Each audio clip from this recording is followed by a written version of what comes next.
నేను ఎంతో ఇష్టపడి కట్టుకున్న ఇల్లు నా భార్యను చంపేసింది. ఇంకా ఆ ఇంటిలోకి వెళ్ళడం ఇష్టం లేక ఆ ఇంటిని అలానే కొన్ని రోజులు వదిలేసా.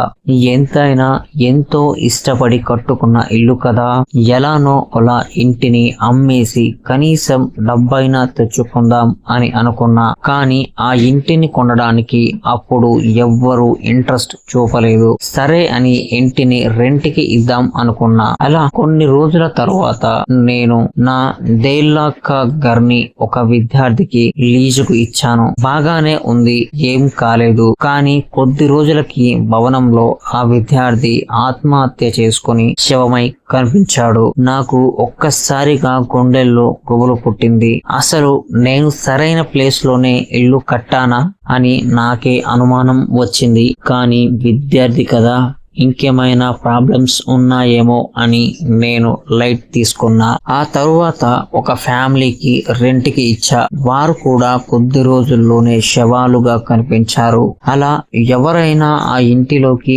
వెళితే తిరిగి రాకపోవడం, వాళ్ళు శవాలుగా కనిపించడం మొదలు పెట్టారు. దీంతో ఆ ఇల్లు కొనడానికి ఎవ్వరూ రాలేదు. చుట్టుపక్కల ఉండేవారు పగటిపూట ఆ ఇంటి దగ్గరకు వెళ్ళడానికి కూడా భయపడుతున్నారు. ఇంటి దగ్గర రాత్రి 9:30 గంటల తరువాత ఇంటి ముందు నుంచి వెళ్లేందుకు అక్కడున్న ప్రజలు చాలా భయపడుతూ ఉన్నారు. ఎవ్వరు కూడా ఆ సాహసం చేయలేకపోతున్నారు.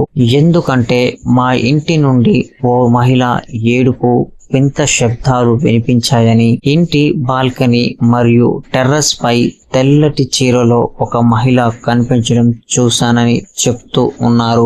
అప్పటి నుండి ఇంటి చుట్టూ ఏదో అతీంద్రియ శక్తి తిరుగుతోందని అనుకుని అక్కడ ఎవ్వరిని ఉండనీయలేదు. శిథిలావస్థలో ఉండే వరకు ఇల్లు అలాగే ఉంది.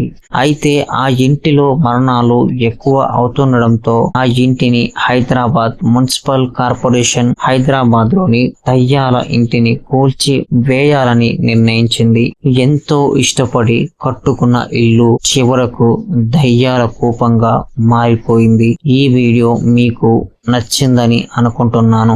మీకు నచ్చితే వెంటనే లైక్ చేయండి. ఇలాంటి మరిన్ని హర్రర్ రియల్ స్టోరీలను ఈ ఛానల్లో ఎక్స్ప్లెయిన్ చేస్తాం కాబట్టి వెంటనే సబ్స్క్రైబ్ చేసుకొని పెట్టుకోండి. మీరు ఒక్క లైక్ ఇస్తే ఇది మాకు కొంచెం బూస్టప్ గా పనిచేస్తుంది. లైక్ చేస్తారని అనుకుంటున్నాను. Good night.